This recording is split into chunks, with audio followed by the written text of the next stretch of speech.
खंदक के किनारे अपने प्लास्टर चटे हाथ को टिकाए धीरे से एक मेजर ने सिर ऊपर उठाया। उनकी आंखों में चमक थी। उन्होंने सूर्य को देखा जो धीरे धीरे पश्चिम की ओर जा रहा था।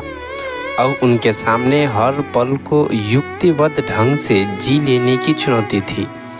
वह सूरज से होड़ लगा चुके थे कि अब उनके चेहरे पर कोई तनाव नहीं था।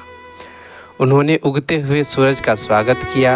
अब उनके चेहरे पर देश पर मर मिटने का जज्बा साफ झलक रहा था। जी हाँ, आज के इस वीडियो में हम लोग बात करने जा रहे हैं मेजर सोमनाथ शर्मा की। इस बात की खुफिया सूचना मिली थी कि पाकिस्तानी सेना की अगुवाई में लगभग 1000 पठानों का लश्कर श्रीनगर की तरफ बढ़ रहा है। सुबह ही मेजर सोमनाथ शर्मा के नेतृत्व में 4 कुमाऊं की ए और बी कंपनी की लड़ाकू दास्ता और कैप्टन रोनाल्ड वुड के नेतृत्व में एक पैरा कुमाऊं की कंपनी बडगाम की ओर रवाना कर दिया गया था। बडगाम श्रीनगर एयरफील्ड से 3 से 4 किलोमीटर की दूरी पर स्थित एक छोटा सा गांव है। रिपोर्ट में कहा गया था कि उन पठानों का मकसद है कि श्रीनगर एयरफील्ड पर कब्जा करना, जिससे कि सप्लाई लाइन कट जाए और इंडियन आर्मी बेअसर हो जाए, और इसका नेतृत्व पाकिस्तानी सेना के सैनिक कर रहे थे। मेजर सोमनाथ को यह जिम्मेदारी सौंपी गई थी कि उन छापेमारों को ढूंढकर उन्हें वहीं बडगाम में उलझाए रखना है। प्रातः सुबह ही मेजर सोमनाथ शर्मा ने रिपोर्ट किया कि उनकी कंपनी ने गांव के पश्चिम में एक पहाड़ी पर पोजीशन ले ली है। उन्होंने वहां खंदकें खोद ली।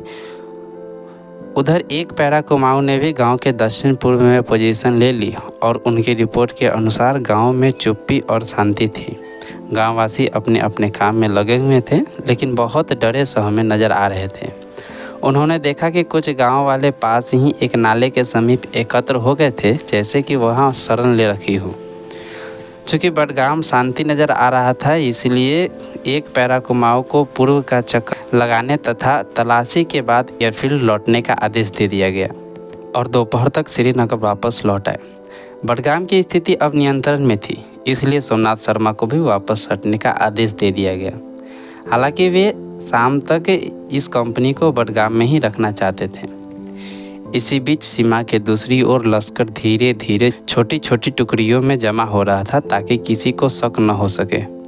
इसकी अगुवाई एक पाकिस्तानी मेजर कर रहा था। वह गांव की पेट्रोलिंग में लगे भारतीय सेना के जवान को चकमा देने की एक भारी योजना बना रहा था। इधर दोपहर 2 बजे के करीब जब कंपनी ए बडगाम छोड़ चुकी थी, तो इसी बीच पाकिस्तानी मेजर ने फैसला किया कि दोपहर के बाद इंतज़ार नहीं करना है, और जैसे ही उसके पास 700 के करीब घुसपैठिए जमा हुए, उसने लगभग 2:30 बजे हमला बोल दिया। गांव की तरफ से चलती गोलियों को देखकर भारतीय सैनिक हैरान हो गए। ब्रिगेड कमांड को यह सूचना दी गई कि उनके पोजीशन पर हमला कर दिया गया है, पर वो जवाबी हमले से कतरा रहे हैं, क्योंकि इसमें मासूम गाँव वाले, औरतें एवं बच्चे निशाना बन सकते हैं। तब तक एक पहाड़ी की तरफ से घुसपैठिए आ चुके थे। जिंदा लौटे सिपाही बताते हैं कि मेजर सोमनाथ अपनी सुरक्षा की परवाह किए बगैर एक खंदक से दूसरी खंदक में भागते हुए अपने सिपाहियों का हौसला बढ़ा रहे थे और उन्हें बहादुरी से लड़ने को प्रेरित कर रहे थे। इन्हीं सिपाहियों के साहस और संकल्प के कारण शत्रु की तरफ से हो रहे शुरुआती हमले को सफलतापूर्वक नाकाम कर दिया गया। लेकिन यह ख़त्म कहाँ होने वाला था।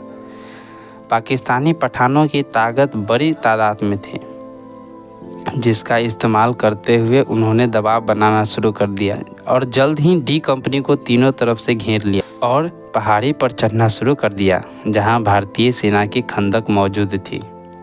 मेजर सोमनाथ जानते थे कि शत्रु संख्या में बहुत अधिक है। उन्होंने ब्रिगेड कमांड से हथियार, गोला बारूद और अतिरिक्त सैनिक भेजने को कहा।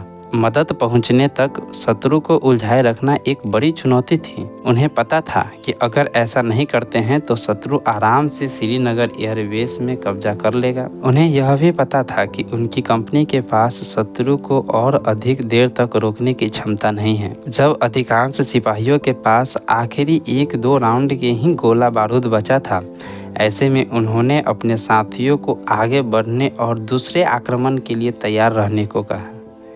डी कंपनी का यह कार्य लगभग 5-6 घंटे तक रोके रखने में सक्षम रहा। भारतीय सेना के लिए यह समय बेशकीमती था, क्योंकि भारतीय वायुसेना को और अधिक सैनिक की मदद भेज पाने के लिए वक्त मिल गया था। आखिरकार गोला बारूद खत्म हो गया। जब ब्रिगेड मुख्यालय को इसकी सूचना दी गई तो उन्होंने पीछे हटने का आदेश दिया। आदेश मिलने के बाद मेजर सोमनाथ एक सिपाही को गन लोड करने में मदद कर रहे हैं। मेजर सोमनाथ एक सिपाही को गन लोड करने में मदद करने के लिए दूसरे खंदक में गए। इसी बीच एक मोर्टार सेल गोला बारूद के बक्से पर आ गिरा और जोरदार धमाका हुआ।